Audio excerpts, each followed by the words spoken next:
Donald Trump's announcement of a major deal with Iran to fully open up the Strait of Hormuz has backfired in Donald Trump's face because it's all a gigantic fraud. I cannot believe that the markets and the media still fall for this, although Trump is clearly manipulating the markets. Earlier this morning, Donald Trump announced that the Strait of Hormuz is now fully open, that the United States will control it, that the United States will be sending excavators into Iran, working with the Iranian army in order to collect all of the uranium and all of the so-called nuclear dust to bring it back to the United States, that Iran will no longer be funding any of its proxies, including Hezbollah, that the U.S. will not be giving Iran any money at all, and that there will be free passage right now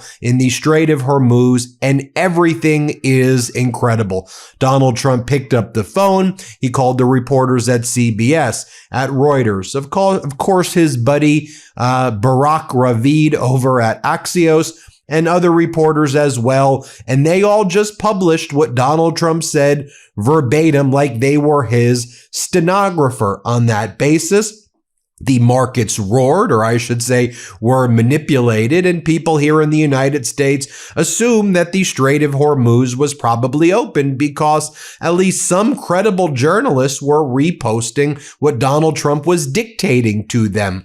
To me, that's journalistic malpractice. We did not do that here at the MeidasTouch Network because that's not what was taking place. If we actually looked at the shipping data, if we looked at what was going on in the Strait of Hormuz, what we noticed were ships starting to go through the Strait of Hormuz and then making an immediate U-turn and turning back. You could literally follow the shipping data to see what happened. A mass turnaround. All of these ships heard this message from Donald Trump, but what became clear is that what the Iranians were saying was very different from what Donald Trump was saying. If you actually looked at the Iranian Foreign Minister Araghchi's post, he did indeed say that the Strait of Hormuz would be open subject to coordination by Iran through a pre-approved route. Meaning you have to take these ships through an area controlled by Iran, where Iran would charge tolls, and the Iranian Revolutionary Guard would make the decision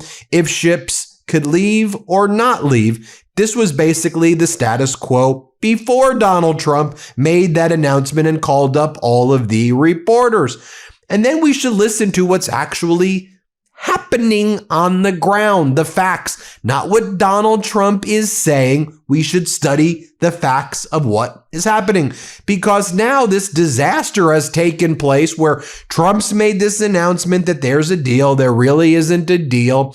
And now the chance of escalation, the chance of an interaction between Iran and, let's say, a ship listening to Donald Trump's advice, which could lead to some potential attacks, or who knows what'll happen, that exponentially increases. Let's take a look at what Iran's parliament leader and the lead negotiator, Meiselas, said is actually happening. He posts the following: the president of the United States made 7 claims in 1 hour, all 7 of which were false. They did not win the war with these lies, and they will certainly not get anywhere in negotiations either. With the continuation of the blockade, the Strait of Hormuz will not remain open.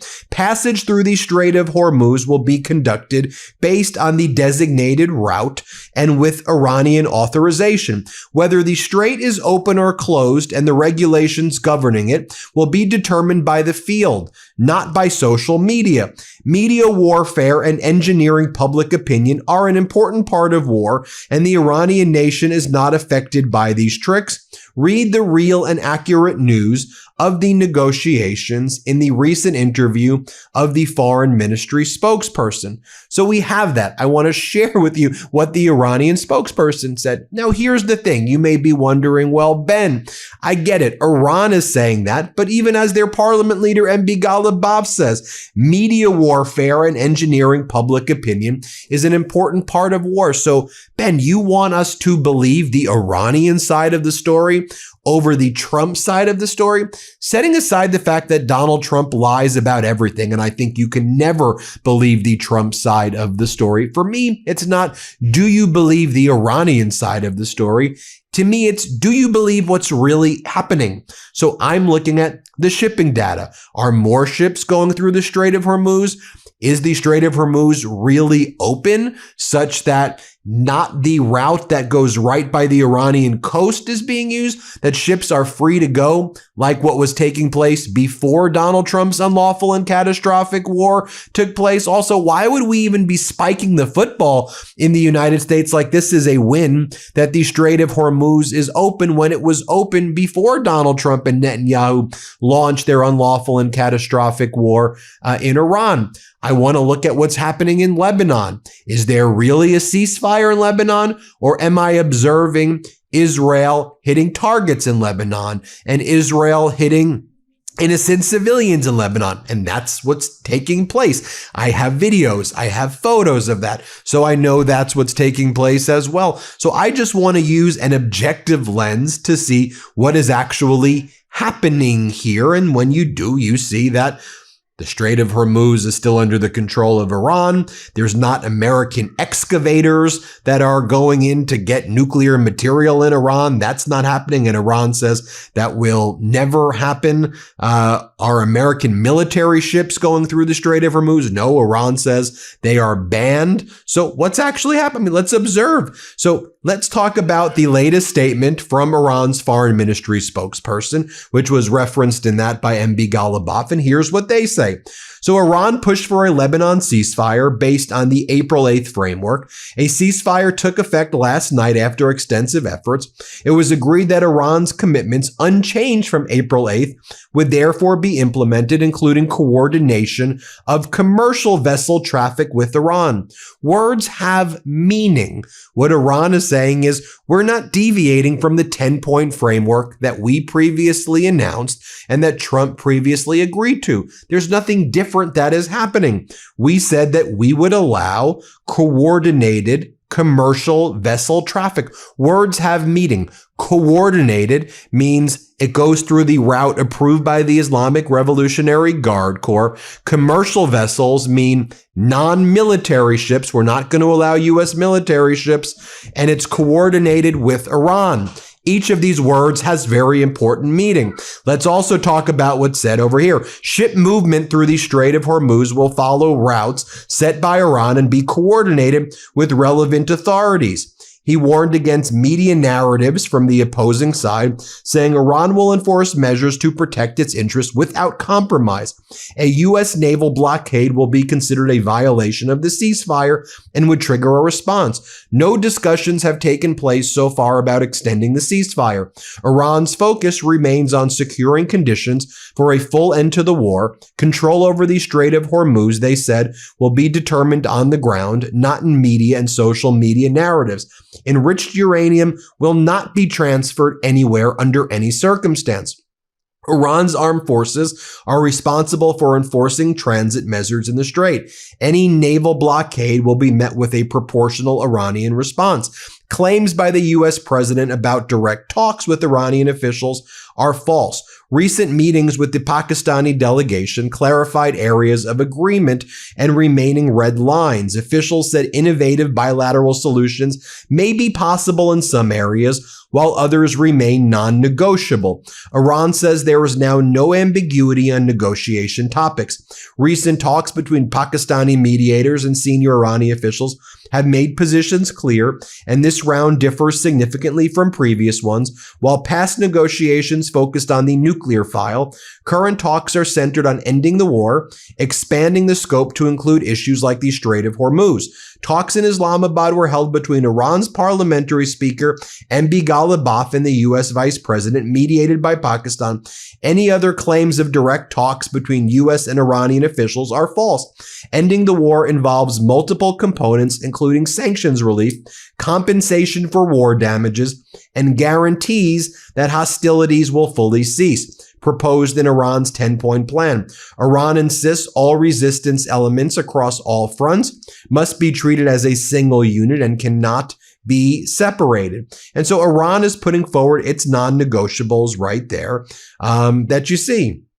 Iran told mediators it will continue to limit the number of ships allowed to cross the Strait of Hormuz, and that it will also charge tolls for the remaining period of the ceasefire, according to the Wall Street Journal. And also what just took place, which is important to mention as well, is in the middle of the night, one of the things that we just learned is the U.S. dropped a Friday night notice lifting sanctions on Russian oil for another month. This comes just 2 days after Treasury Secretary Bessent said the U.S. would not renew the waiver. It's important to note everything out of the Trump regime is a lie. Quite literally everything. Remember when Scott Bessent said in a press conference, we will not be allowing the removal of sanctions to be extended against Russia?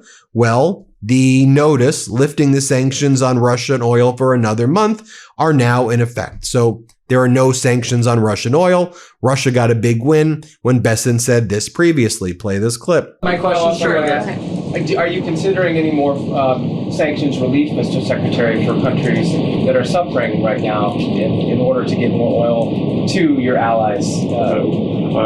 We will not be renewing the general license on Russian oil, and we will not be renewing the general license on Iranian oil. Because again, that was oil that was on the water prior to March 11th. Right. So all that has been used.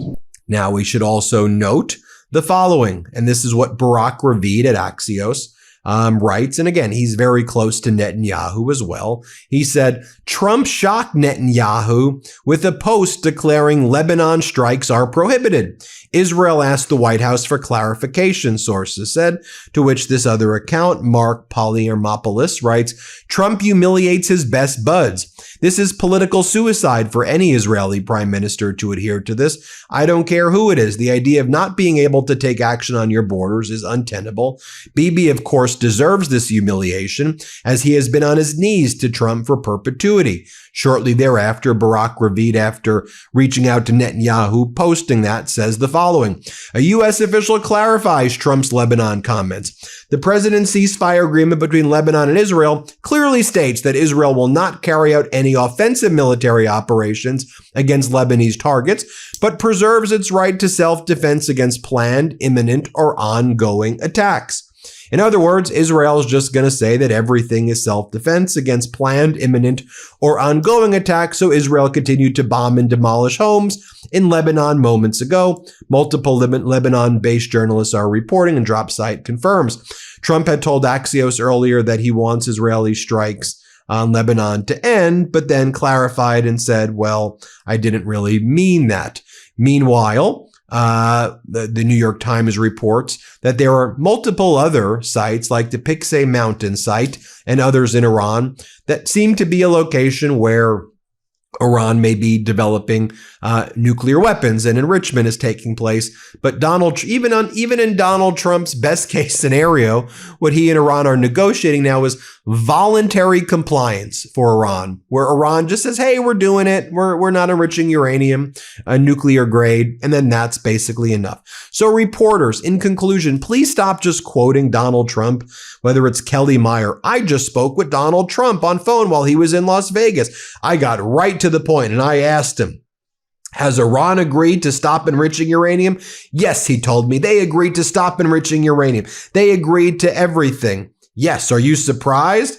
I'm not surprised by anything. I'll see you later. Or Donald Trump telling CBS, Iran's agreed to everything. They're going to work with the United States to remove its buried stockpile of highly enriched uranium. No troops, no trips. We're going to go down. We're going to take it. We're going to go in there with excavators, right? No need for any fighting, right? That's better. That's better. We would have done it the other way, but Iran's good. Our people together with the Iranians are going to work together to go get it, and then we'll take it back to the United States. MB Ghalibaf says every statement that's made here is absolutely false. And Iranian spokespeople say everything is false. But then let's look what's on the ground. All of the ships have turned around. Let's just focus on the ground, people. Hit subscribe. Let's get to 7 million subscribers. Thank you all so much for watching. New Midas merch. Head to store.MeidasTouch.com today and get yourself the best pro-democracy gear and show your support. That's store.MeidasTouch.com.